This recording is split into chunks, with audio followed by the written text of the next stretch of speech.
Hello, hello my friends. Today we're gonna make European cheesecake that is not gonna get stuck at the top of your mouth.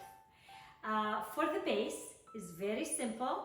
1 cup of flour, half cup of sugar, quarter of a cup of oatmeal that binds all the base together, 1/4 of a cup of walnuts ground, and 1 stick of butter. The butter has to be super cold, so I put it in the freezer and I cut it into cubes. So we'll start with the flour, sugar, oatmeal. I'll leave the walnuts to the end because I don't want them to get ground very, very fine. We'll pulse in your food processor.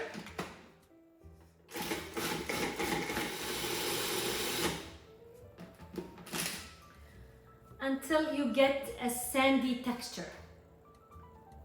At this point, I'll add the walnuts.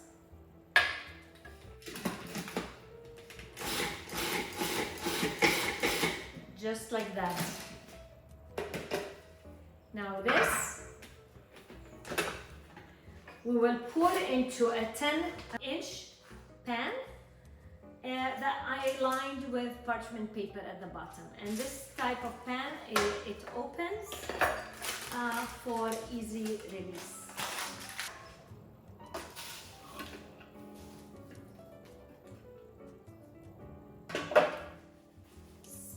Spread evenly and press to make a crust. I'm gonna bake this until it's slightly golden and let it cool before I pour the cheese mix into it. And here you go. Bake at 350 until it's golden. For the cake, we have 5 eggs. We'll separate yolks from whites and whisk the whites separately until they are fluffy. I have 2 cups of cottage cheese, 1 cup of sour cream, half a cup of sugar, 3 ounces of instant pudding vanilla, 1 package of 8-ounce cream cheese, and zest of a lemon. Now it's part 2. We're gonna make the cheese base for the cake. So first I have 8-ounce cream cheese. In that same bowl that we made the base for the cake, we practically put the cream cheese, the sour cream,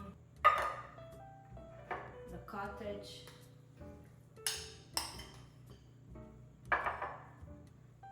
the sugar, half a cup, the instant pudding vanilla, 3 ounces, zest of a lemon. Now that we added everything in the food processor, we pulse. I left out the egg yolks. I separated the eggs. I have 5 egg yolks here. I pulse first until all is mixed very well, and then I add 1 yolk at a time with pulsing in between. Check to see that the cream cheese all have been pureed. And then we will add 1 egg yolk at a time.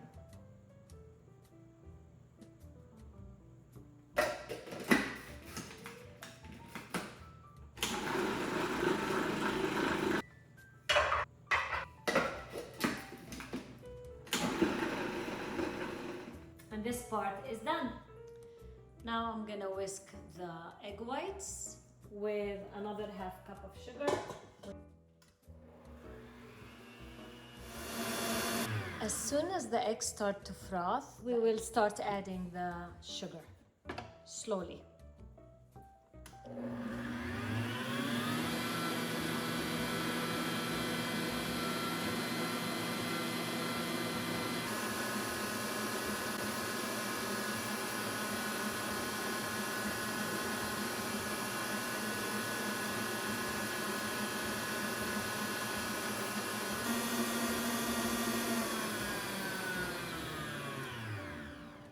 You start seeing ribbons in the egg whites, and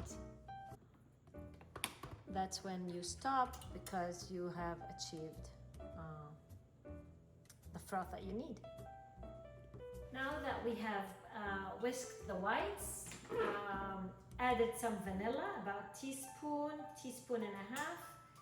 I will fold the yolks into the whites.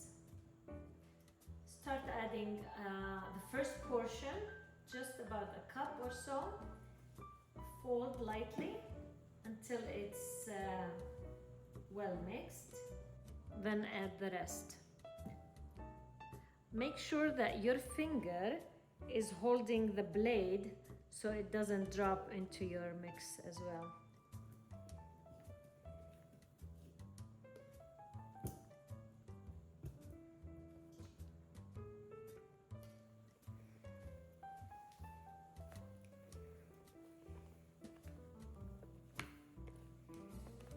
Here, this is the base, the crust for the cheesecake.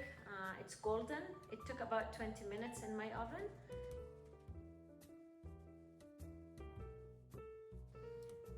Make sure to tap it a few taps to get rid of any bubbles trapped inside. Now let's put it in a preheated 330 degrees Fahrenheit oven for about an hour or so. Okay, my friends, the cake cooked for about 55 minutes and it puffed really nicely. And the way to treat a cheesecake is to turn off the oven and keep it in the oven with the door open until it cools down. It will deflate a little bit, as every souffle or cheesecake, but it's still looking great. Okay, my friends, we have baked the cake 55 minutes in the oven. Turn off the oven, let the dough stay cracked until the cake cools. It's best to open the cheesecake a day after. Now that it's cool, I'm supposed to put it in the fridge overnight, and it's gonna firm and it's gonna be at its best. But because I want to show you, I cannot wait. So to open it, what you need to do is to take a sharp knife and pass it through the edge between the cake and the pan and go all around, just like that.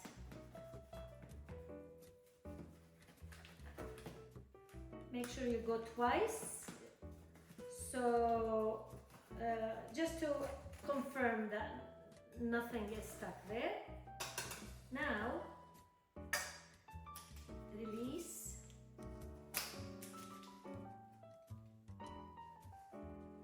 And let's put this in the sink. And you have your beautiful cake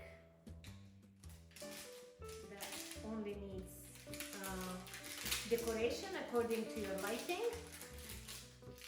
I will take out the paper, the bottom pan, like that, and I'll slide the paper out, just like that.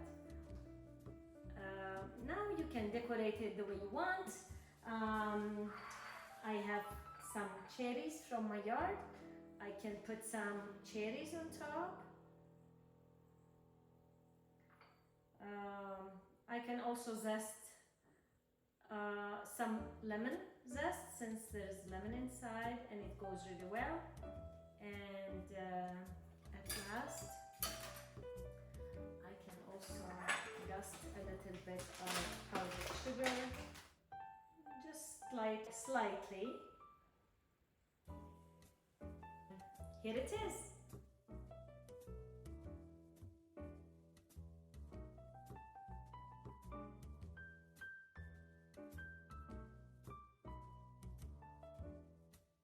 Okay, although it's against my recommendation, but I'm gonna try and cut the cake while it's still warm. It's best if you park it in the fridge overnight to firm up, but I want to show you how it looks from the inside.